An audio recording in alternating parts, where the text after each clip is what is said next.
वो जो feeling of joblessness है उसको एड्रेस करने के लिए जो उन्होंने किया ये सोसाइटी के लिए और कंट्री के लिए अच्छा रहेगा।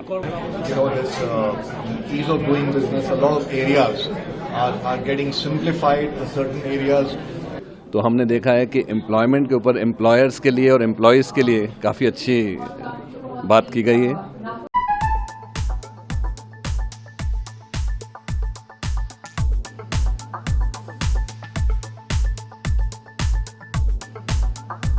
वित्त मंत्री ने जो अभी बजट अनाउंसमेंट की है उसमें एक बहुत वाइड रेंजिंग उन्होंने एरिया कवर किया है।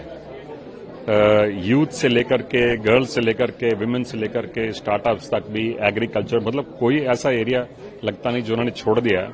उन्होंने कई एरियाज में स्पेशल फोकस नया दिया है, जैसे मल्टीनेशनल्स को स्पेशल फोकस दिया है, ईस्टर्न एरिया के डेवलपमेंट को स्पेशल फोकस दिया है, स्टार्टअप्स को और एनकरेज करने के लिए स्पेशल फोकस दिया है, और जो एम्प्लॉयमेंट जनरेशन और एम्प्लॉयमेंट एनकरेजमेंट के जो प्रोग्राम हैं वो बहुत एनकरेजिंग फीचर्स हैं।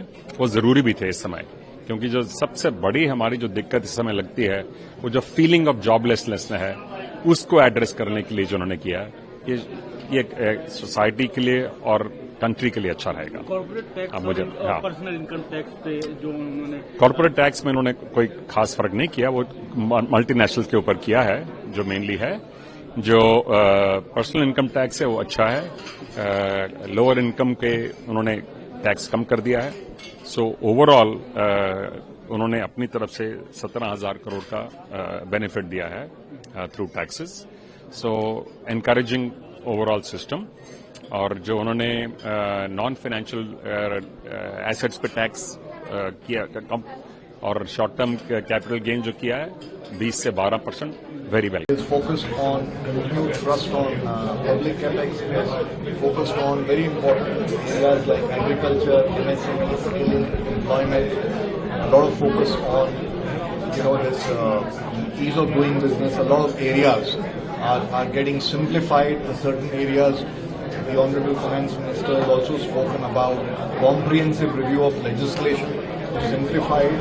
I think all of a very strong signal for greater ease of doing business, and a very strong signal to bring in reform at the bring in states, the reforms at the state level also, and very importantly a comprehensive paper on the next generation reforms to look at all the factor costs.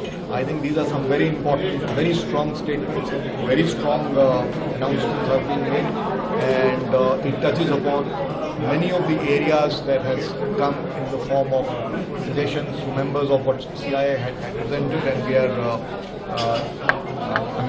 it's a very positive message for the industry and for all stakeholders in the economy. All in all, an extremely good budget, a lot of investments, and yet fiscal glide path being better than what anybody had anticipated at 4.9%. So it's indeed a very commendable budget. Employment generation, हमारी industry जो है वो employment generate कर रही है। तो हमने देखा है कि एम्प्लॉयमेंट के ऊपर एम्प्लॉयर्स के लिए और एम्प्लॉयज़ के लिए काफ़ी अच्छी बात की गई है, which is going to go good way.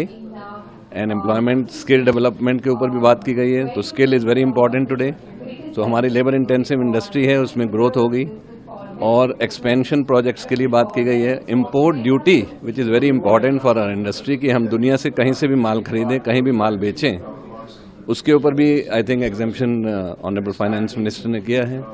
So this will go a long way in development of our industry. हम लोगों का ग्रोथ पैटर्न बहुत बड़ा है, मैन्युफैक्चरिंग इंडस्ट्री है, ग्लोबल डिमांड्स हैं, और कैपेसिटी बिल्डिंग के ऊपर भी बातचीत चल रही है। सो आई थिंक ओवरऑल बजट जो है लेदर इंडस्ट्री के लिए सेटिस्फैक्ट्री दिख रहा है। अभी और डिटेल्स आने वाली हैं, so let us read them on fine prints, but I think उन्होंने उसको टच अच्छी तरीके से किया है। और ओवरऑल MSME के लिए जो बातें कही गई हैं विच इज़ वेरी वेरी इंपॉर्टेंट। हमारी जो लेदर इंडस्ट्री है उसमें 75 to 80% इज़ MSME, और क्रेडिट लिंक्स और क्रेडिट इन्वेस्टमेंट्स, उनके ऊपर जो पूरी बात की है, ओवरऑल इंक्लूसिवनेस है बजट के अंदर। So we are seeing that the common people, the employment will be, which is one of the most important factors today, has been touched in the budget, और I think that will have some impact on the economy in inclusiveness